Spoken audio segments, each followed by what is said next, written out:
Okay, Brian, here's your capture, and I've got, again, Mr. Woods. Green line represents the plane angle, of course, as we've talked about. Your setup, obviously we see a lot better illustration of the alignments in the MATLAB, but by all means keep ensuring that these lines here between your feet, knees, hips, and shoulders are all in line.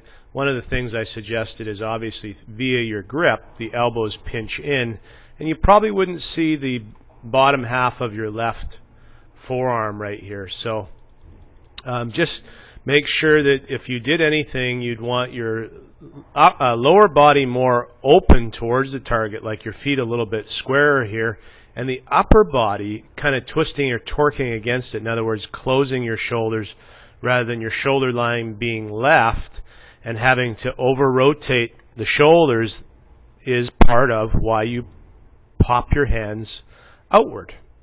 So this was a really good swing, I thought, and this was really at the start of your session today, and a lot better than really fanning the club way inside. You can see how much better that position is there. So this is a real key 1 to 2 position, but you can see the difference in Tiger still, how that club shaft alignment and club face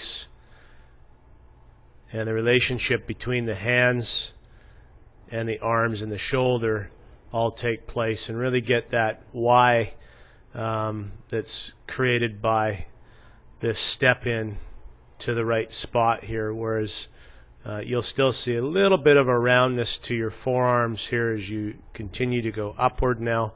But again, it's a base hit because it's a lot better than it was last week. You can see the difference in Tiger's club face here. Yours is now started to turn open. And we can see that as well in the left wrist cupping. So all that feel there that gets you to the top. Again, a little bit around. And then with Tiger, the difference is he goes more straight up. And like I said, the mass of the club starts to change directions and resist that change of directions and cause that fall of the mass or the club head into that base knuckle. You can really see the difference coming down there. And for you, you're going to go out. And then obviously attempt to save that by forcing it back in, and in doing so burn up all the potential speed by really stopping the rotational or the torque in your body. You can see how still your hips are, and it's kind of letting your arms just go through rather than having everything go through. You can see it impact coming in here. All the rotation in Tiger's lower half, the hips well out in advance of his shoulders. So there's a real sequence to the swing. And I mean, you do a pretty good job of compensating. It's really that simple.